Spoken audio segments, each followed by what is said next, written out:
as pessoas. Ouvir um pouquinho de você agora. Como foi o processo de diagnóstico, de descoberta? Como é que você notou ali que precisava de uma investigação mais funda? Conta pra gente. O Breno, ele foi totalmente diferente, né? Porque o Theo foi nosso primeiro, né? A gente fala nosso porque ali tudo é nosso. Os filhos é tudo nosso. Então, eu acompanhei muita coisa com a minha irmã. Então, quando aconteceu tudo com o Theo, a gente descobriu e veio o diagnóstico, a família toda se envolveu, né? Eu apoiei muito porque eu creio nisso, mas eu acho que é muito importante falar da família, porque no começo a nossa família, quando eu falo a maioria, não acreditava, não aceitava. Então foi um luto muito pesado. Para a Gislaine foi pesado, porque é uma mudança de vida, mas quando eu olhava ao redor, eu já sempre fui muito mais... sou mais, como posso dizer? Não é pé no chão, sou muito mais racional. Então, assim, se aquilo aconteceu, bora pra frente. Que pode ser feito diferente. Vamos ver o que a gente pode fazer de melhor para que as coisas, que a gente tenha uma vida e um convívio melhor. E aí, quando você começa a olhar a família não acreditando, a família não aceitando e tendo dificuldade, isso não é nenhum julgamento, né? Nem com a minha, nem com a família de ninguém. Porque é difícil, né? Imagina se uma pessoa mais velha de 60, só com mais idade, com 60, 70 anos lá atrás, quando começa a pegar uma criança que não aceita não, entendeu? Hiperativo, porque o Theo sempre foi muito hiperativo. Então, assim, foi pra gente um baque, assim, né?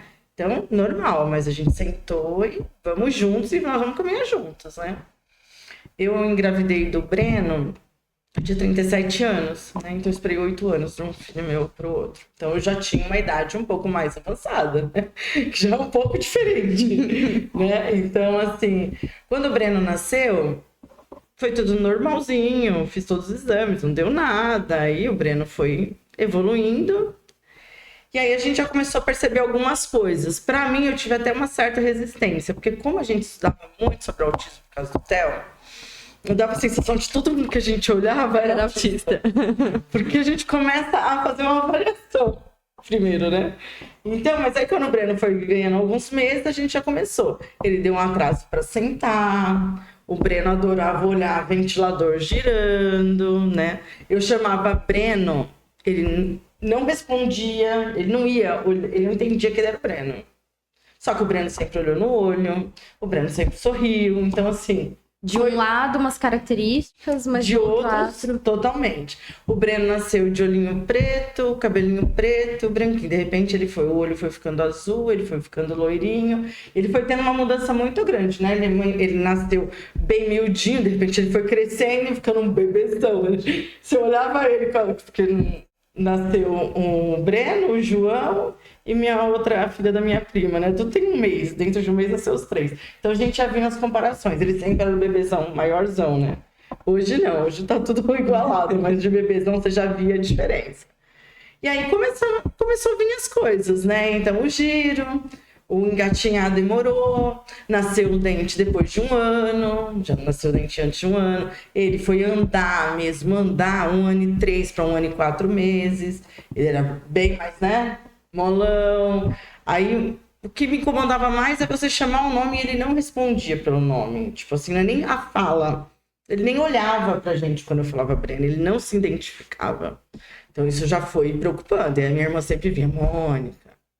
Eu já tinha de olho. Sim. Mônica, fica de olho. Eu, meu Deus, porque às vezes a gente tá tão bitolado, né? Porque fazia pouco tempo do Theo, né? Então, assim, falei, gente do céu, será que é? Será que a gente tá viajando com uma criança diferente da outra? Mas aí acho que um marco, assim, grande, foi quando ele teve 1 ano e 8 meses. Ele comia de tudo, porque ele nasceu em setembro de 2019, em março veio a pandemia, eu já comecei a ficar home office em casa, e aí meu marido trabalhava em Taubaté, eu estava em São Bernardo, minha tia veio para me ajudar muito, e aí ele comia tudo, você batia comidinha, ele comia, não tinha problema. Aí eu comecei a perceber que o leite, que ele tomava uma fórmula normal, ele fazia muito cocô molinho, já começou a perceber por causa da intolerância à lactose, né? Então, assim, foram algumas coisas. 1 ano e 8 meses, acabou, parou de comer. Nada mais ele comia, só tomava fórmula. Opa, e agora a coisa... Ele não falava aquelas 50 palavrinhas que as crianças normalmente falam, né? entre até lá de 30 a 50 palavras, elas já falam até 2 aninhos. Um atraso na fala. Falei, meu, vou levar. E assim, é uma situação que às vezes a gente leva para um pediatra e eles falam a seguinte frase: cada criança é É de um diferente. jeito. Cada criança tem seu tempo. Exatamente. Tem os marcos Então, do o que acontece? A gente não vai atrás por ficar preso, enraizado É isso. nessa fala. E aí é muito importante o caso do Breno, porque não podemos ficar assim. Por quê? Porque cada tempo que passa, o atraso se acumula. Então, quando deu 1 ano e 8 meses, eu fui para minha irmã e vamos. Aí levei ele num neuropsicólogo, ele fez a avaliação. Quando é pequenininho, é um pouco diferente a avaliação, né? Inclusive, normalmente, quando é grau suporte 1, eles não fecham o laudo assim, quando é pequenininho. Quando é grau suporte 2 e 3, normalmente eles fecham, né? Não o neuropsicólogo, ele faz a avaliação e o neuropediatra fecha o laudo. Então, o Breno fez a primeira avaliação, ele falou, olha, ele conhece, porque 1 ano e 8 meses o Breno falava o alfabeto de frente para trás, de trás para frente, ele conhecia todas as letrinhas, eu achava o máximo. Aí comprei um monte de letrinha. Aí ele conhecia os números, né? E até 30, se você fosse falando 30, 31, ele ia repetindo, 32, 33, ele ia falando. Então ele sempre teve hiperfoco em letras e números. Eu achava lindo. Aí quando eu fui fazer a avaliação, eu falei pro neuro, né? O psicólogo falou, olha, ele gosta de... Eu acho super... Ele falou, olha, mãe, só que tudo que ele faz não tem função, é disfuncional. Então, assim, para a idade dele, o alfabeto não é funcional. Agora, se você quiser seguir pelo caminho com o seu filho 1 ano e 8 meses, ensinar ele a ler e escrever, ele vai ler e escrever. Só que não é funcional. E quando ele chegar lá no primeiro, no segundo ano, na escola, ele não vai ter interesse por nada, porque ele já sabe. Falei, opa, então pode deixar as letras. Guardei tudo. Falei, não é funcional.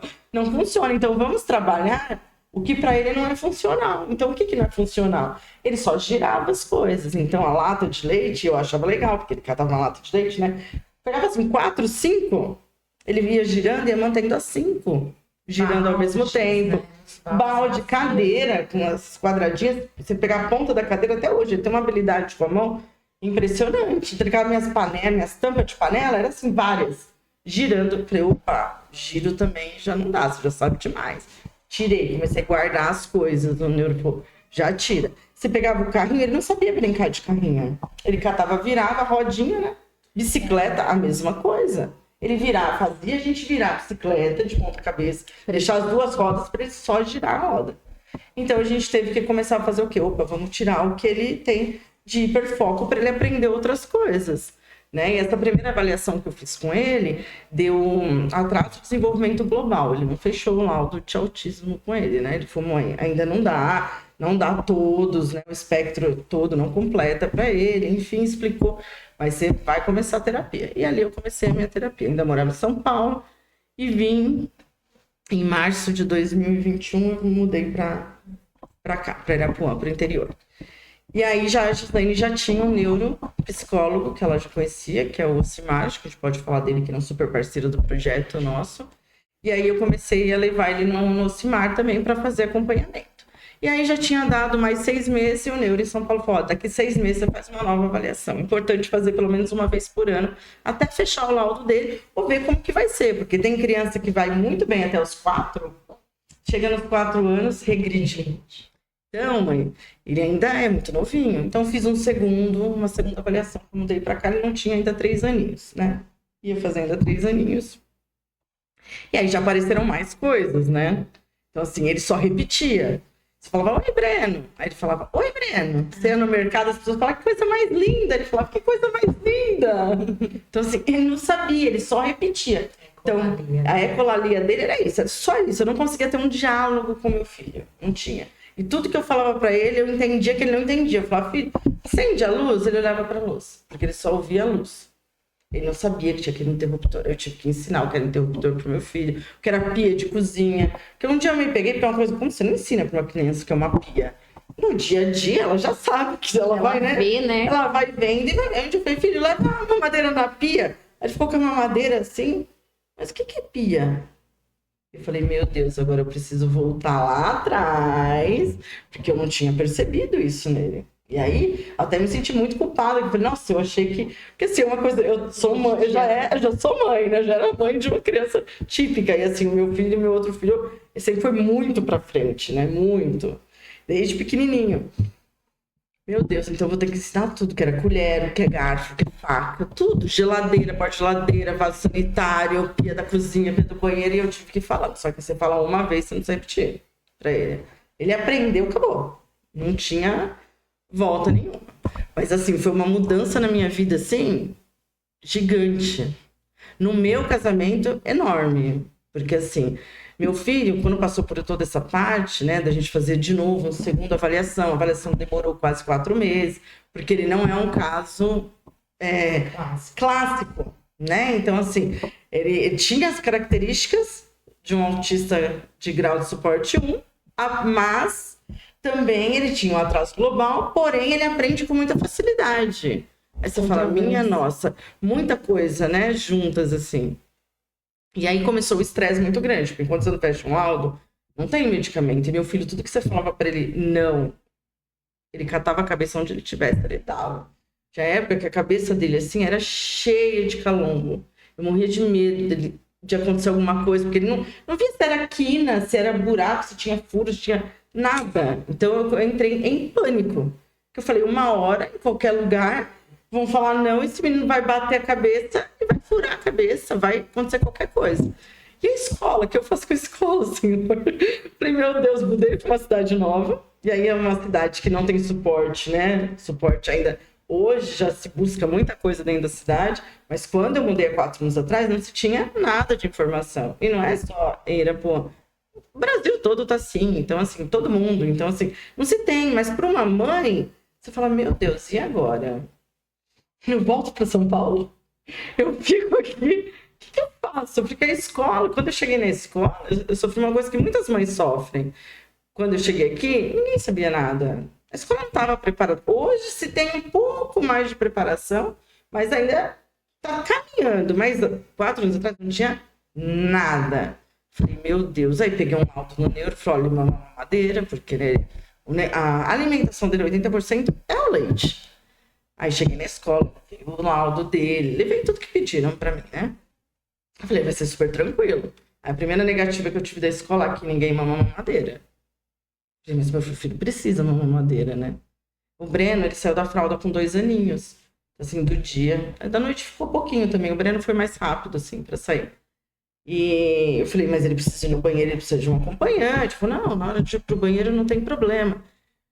Só que, assim, ele não podia mamar, ele só mamava. Meu filho foi 4 dias pra escola, eu juro pra você. Ficou sem ir no banheiro 4 dias, porque ele não se sentiu confortável, porque eu pedi pra me deixar ir 1 semana. Que é uma coisa que eu acho que é muito importante. Porque para ele, a segurança do local, se a minha mãe está, o local é seguro. Para né? se adaptar, é algo né? novo. Então eu pedi essa adaptação. Como eu cheguei 15 dias depois que começaram as aulas, não me deixaram fazer adaptação, mesmo pedindo. Aí já foi um baque que eu levei. Aí meu filho ficou 4 dias sem mamar. Então imagina que ele ficou no período da escola completa, ele não teve nem aquele período de 1 hora, 2 horas, na adaptação nenhuma. Sem mamar, ninguém me ligou. Quando eu peguei esse menino no meu sonho, ele primeiro, segundo, eu falei, criança é resistente, vamos tentar, né? Vamos tentar. E, menina, eu juro pra você, ele pegou um trauma da escola que eu não podia passar nas ruas ao redor da escola, que ele tremia, ele entrava em pânico dentro do carro. Então, é uma coisa que eu falo muito, assim, ouça, eu sei que tem mãe que exagera demais, a gente sabe de tudo isso, mas assim, tente ouvir mais. As pessoas precisam ter empatia, precisam ouvir. Meu filho perdeu 1 ano de escola. Eu achei que eu ia enlouquecer, porque eu ainda não tinha o laudo formado. Tudo que eu tinha dele, o neuro passava e eu enviava para a escola, porque a gente estava em avaliação. Né? Dele mamar, dele precisar ter um auxiliar, alguém para acompanhar ele. Porque a escola ela é muito importante para a socialização. Então é importante estar na escola. No caso dele, com o suporte que ele tem hoje, a escola regular atende muito bem ele, né? Então, eu gostaria que ele estivesse lá, para ele ter os amiguinhos, porque, assim, sempre foi a gente, né? Nós. E, assim, é muito importante essa socialização para ele, com o aprendizado, né?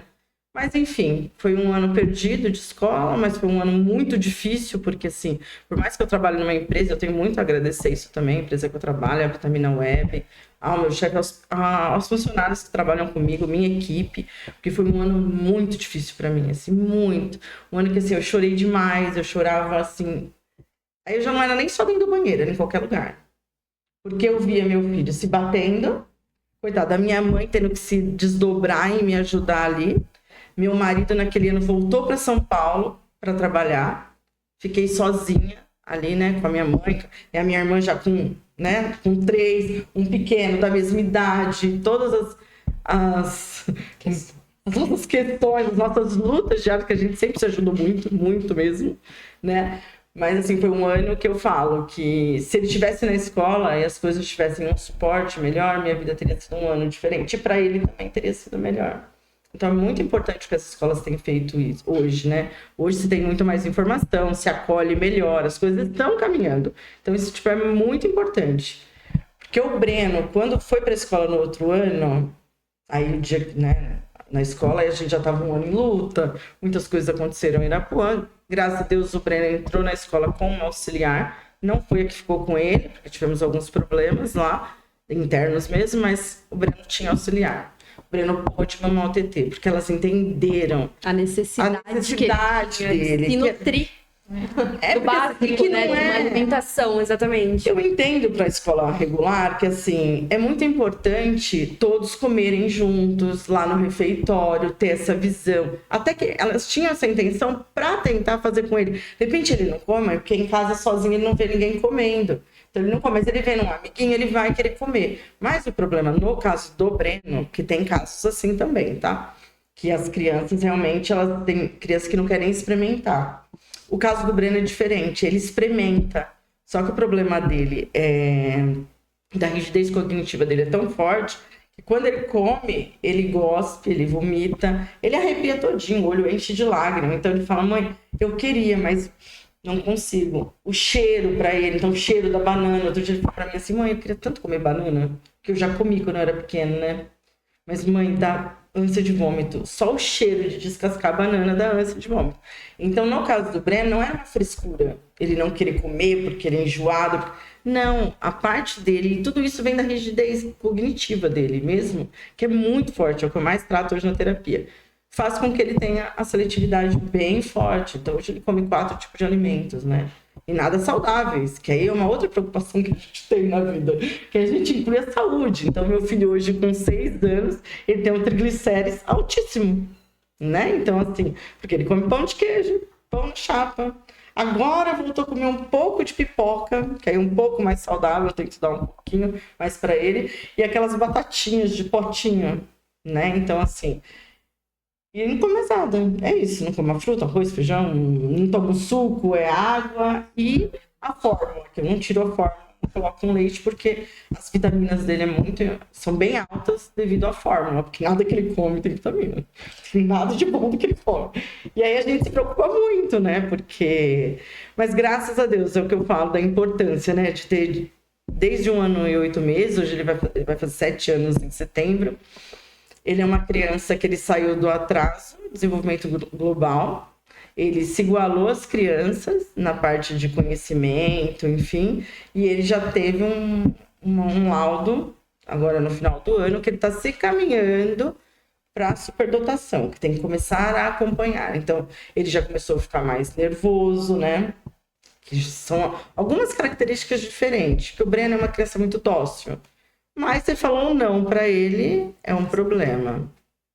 Só que hoje você consegue conversar com ele, ele tem um entendimento. Então, ontem aconteceu um caso que ele queria muito ir junto com uma pessoa no carro. Eu falei, filho, mas eu queria muito. Eu falei, mas não dá. Isso e aquilo, ele super entendeu, entrou no carro e foi embora. Coisa que isso, há 1 ano e pouco atrás, se eu fizesse, jamais ia acontecer, né?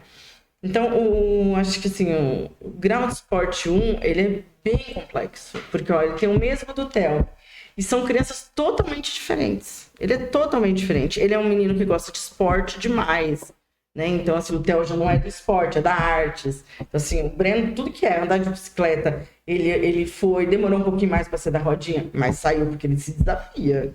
né? Então ele vê o primo que tem a mesma idade, ó, não usa mais boinha para nadar. Ele não quis pôr a boia e ele foi do jeitinho dele, né?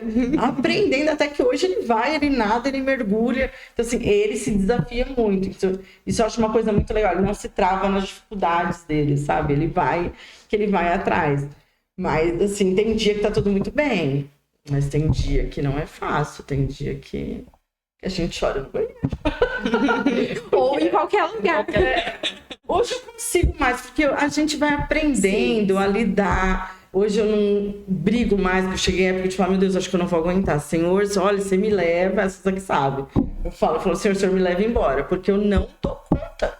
Eu não consigo viver assim, porque desde que o Breno nasceu praticamente, eu trabalho no home office. Então a minha vida de trabalho é dentro de casa. Tem dia que eu tenho 6 reuniões, 7 reuniões. Hoje o Breno entende. Mas por isso que eu falo muito da minha equipe. Antes ele não entendia, estava em reunião com o cliente, ele entrava no meio. Ele chorava, ele berrava, eu tinha que parar, fechar a câmera. E até os meus clientes mesmo sempre tiveram muita paciência, porque assim, é uma outra vida. Eu falo que assim, é um estresse que eu brinco assim. Hoje, para mim, quando eu vou para São Paulo, geralmente eu vou cada 1 mês e pouco, 2 meses no máximo, é férias. Porque você trabalhar, você sair para o escritório e ter uma rotina que a gente fala normal hoje, que nem uma mãe típica que sai para trabalhar, enfim. É um momento que você tem que é seu. Ah, não, eu estou trabalhando, mas é o meu momento. Você tem um momento que você consegue se concentrar muito bem, né? É um pouco diferente, porque trabalhar em casa é bem pesado. Não. Ao contrário de que muitos dizem, nossa, é uma maravilha, é pesado, não é fácil. E você tem que ter uma disciplina, assim, ó, bem certinha para você conseguir fazer tudo. Inclusive, eu até invejo a sua disciplina, porque eu tentei e foi um fracasso. Meu marido fala, eu nunca vi. Você é disciplinada. É porque você olha para um lado, tem seu filho. Você olha para o outro, tem uma pia de louça. Eu falo, Jesus, e o computador? Você fala, o que eu faço? Pra quem me conhece, sabe que eu gosto das coisas tudo limpinho, tudo organizadinha. É um desafio. Foi um outro trabalho que eu tive que fazer, mas aí como pessoa e como mulher, de olhar e falar, não, agora não é pra mim aquilo. Exatamente. Agora esquece aquilo. Precisa aprender. Precisa ressignificar tudo. Precisa se readaptar, se reinventar. E é assim, Mônica, acredito que é super importante essa socialização, né? Vocês mesmos falaram que é super importante. Fazer com que as pessoas enxerguem que aquela adaptação para seu filho, não é para o seu filho autista, mas sim para o seu filho Breno, para o seu filho Theo, que é diferente, ela precisa acontecer. Essa adaptação não é porque é autista que é assim, não, porque quando eu tinha um autista aqui, vou dar o exemplo da escola, na escola ele viu os colegas comendo e ele comeu. Não, mas não funciona, funciona assim com outros. E que perfeito, vamos tentar assim? Vamos. Não deu certo? Vamos readaptar. Vamos fazer diferente, né? Não só nos órgãos, escola, enfim, mas a sociedade em si. Olhar para essas crianças, não só crianças, mas adolescentes, né? Adultos e, opa, vamos lá, como eu posso me adaptar para que isso seja possível para ele? Porque não é a realidade de todo mundo. E a gente tem